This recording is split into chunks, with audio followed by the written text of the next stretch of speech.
ദൈവനാമത്തിന് മഹത്വം ഉണ്ടായിരിക്കട്ടെ.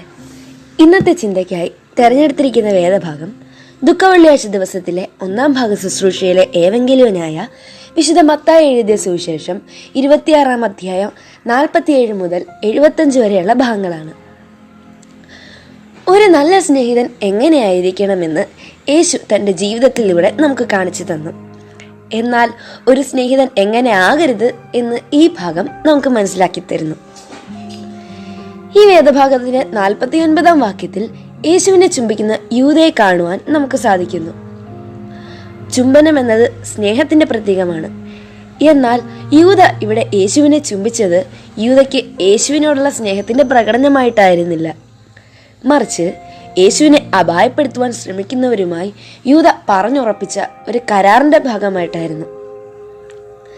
നിഗൂഢമായ ഉദ്ദേശങ്ങൾ മനസ്സിൽ ഒളിപ്പിച്ചു വെച്ച് സ്നേഹത്തിന്റെ മുഖമൂടി അണിഞ്ഞ് ചിരിച്ചുകൊണ്ട് നമ്മുടെ മുന്നിലെത്തുന്ന വ്യക്തികളുടെ പ്രതീകമായിട്ടാണ് യൂദ ഇവിടെ നിലകൊള്ളുന്നത്. നമ്മുടെ ഈ കാലഘട്ടത്തിൽ ഈ വേദഭാഗത്തിന് വളരെ പ്രസക്തിയുണ്ട്. സ്നേഹക്കെണിയിൽ വീണ് ജീവിതം നശിച്ചു പോയവരോ ജീവിതം തന്നെ അവസാനിപ്പിച്ച് കളഞ്ഞവരോ ആയ വ്യക്തികളെക്കുറിച്ച് നാം ഓരോ ദിവസവും കേട്ടുകൊണ്ടിരിക്കുന്നു. സ്നേഹവും കപട സ്നേഹവും തമ്മിൽ തിരിച്ചറിയാൻ നമുക്ക് സാധിക്കണം. അതിനോടൊപ്പം തന്നെ കാപട്യമില്ലാത്ത നിർമ്മല സ്നേഹമുള്ള മനസ്സിന്റെ ഉടമകളായി തീരാനും നമുക്ക് സാധിക്കണം.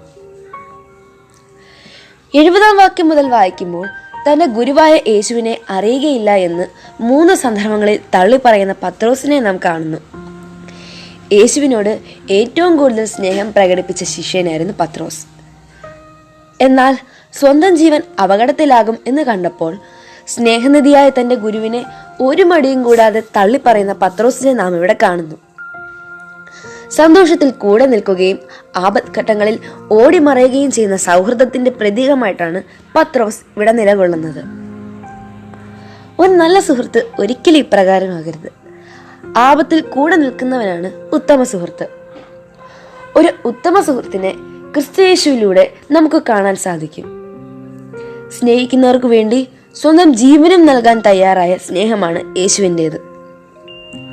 തന്നെ ഉപദ്രവിക്കുന്നവർക്ക് വേണ്ടി പ്രാർത്ഥിക്കുന്ന യേശുവിനെയും നമുക്ക് കാണാം. യൂദ ആത്മഹത്യ ചെയ്തില്ലായിരുന്നുവെങ്കിൽ യേശു ശീമോൻ പത്രോസിനോട് അവന്റെ കുറ്റങ്ങൾ ക്ഷമിച്ചതുപോലെ യൂദയോടും അവന്റെ കുറ്റങ്ങൾ ക്ഷമിച്ച് തന്നെ സാക്ഷിയാക്കി തീർക്കുമായിരുന്നു.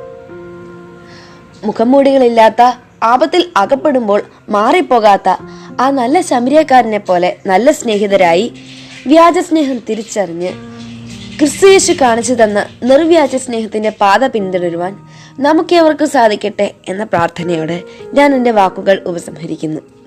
ദൈവം നമ്മെ ഏവരെയും അനുഗ്രഹിക്കട്ടെ.